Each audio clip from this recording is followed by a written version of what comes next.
Hello mga mi, magandang umaga. So kakagising ko lang, nandiyan na kami natulog sa aming bahay. Kakalipat lang namin kagabi and diyan na rin kami natulog. And pagising ko, dumiretso na ngayon ako sa kusina para magsalang ng sinaing.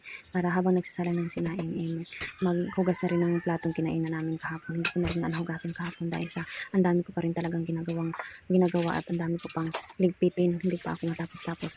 Kaya mas inuna kong gawin yun isa dyan sa paghuhugas ng plato. And pagkatapos naman, nilinisan ko lahat ng mga sahig dyan sa aming kusina para matanggal yung mga talsik-talsik na tubig. And malinisan na rin yung aming burner. At pagkatapos, nagwalis na nga din ako dyan sa aming kusina at doon sa aming sala. Medyo madilim pa nga din dyan sa loob.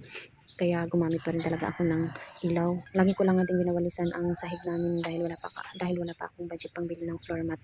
Kailangan ngayon lagyan ng floor mat yung sahig dahil masyadong maalikabok, kagagawa lang nga. Kaya yung alikabok ng simento and yung amoy niya nandyan pa. Ayan, kaya nalanghap nga kasi ng mga anak ko, kaya kailangan ko talaga lagyan ng floor mat. Kapag magkaroon ng budget, bago ko yan malalagyan. So amat-amat lang, mahirap kasing madaliin tapos wala namang budget. So ayan nga, pagkatapos kong linisan yung aming kusina at sahig, so i-flex ko na rin at ikabit na nga din ang wallpaper na in-order ko sa Orange app na dumating kahapon. So kung gusto niyo rin, yan lang ilalagay ko lang sa comment section. So yan, naboringan nga din akong tumingin dyan sa dingding ng aming pintuan dyan sa aming kusina dahil mga tagpi-tagpi lang ngayon na plywood yung ginagamit namin dahil sa paubos na nga yung aming budget. Kaya hindi na nga din ginagamit na plywood din yung pinagamit namin and medyo mapangit na tingnan. Kaya gusto ko rin malinis tingnan, kaya binilhan ko ng wallpaper na kulay kahoy. So itatry natin kung maganda siya tingnan kasi sa napapanood ko na nagbablog ng mga mami, maganda naman siyang tingnan. So kung magustuhan nyo rin to guys, yan lang sa comment section, ilagay ko lang yung link niya. May mga ibang kulay din yan siya. Pwede rin kayong pumili kung anong gusto nyo kulay.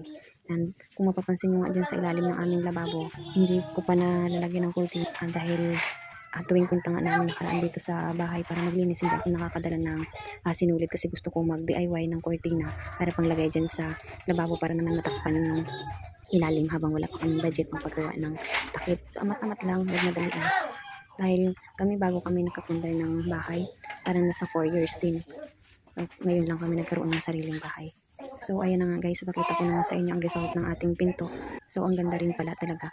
Kulay kahoy din siya and ang ganda tingnan. Medyo may kulubot lang din talaga yung pagkalagay ko kasi nga dahil sa yung mga plywood na dinikit hindi pantay, kaya kulubot din, hindi maiwasan yung pagkakulubot na dikit ng wallpaper.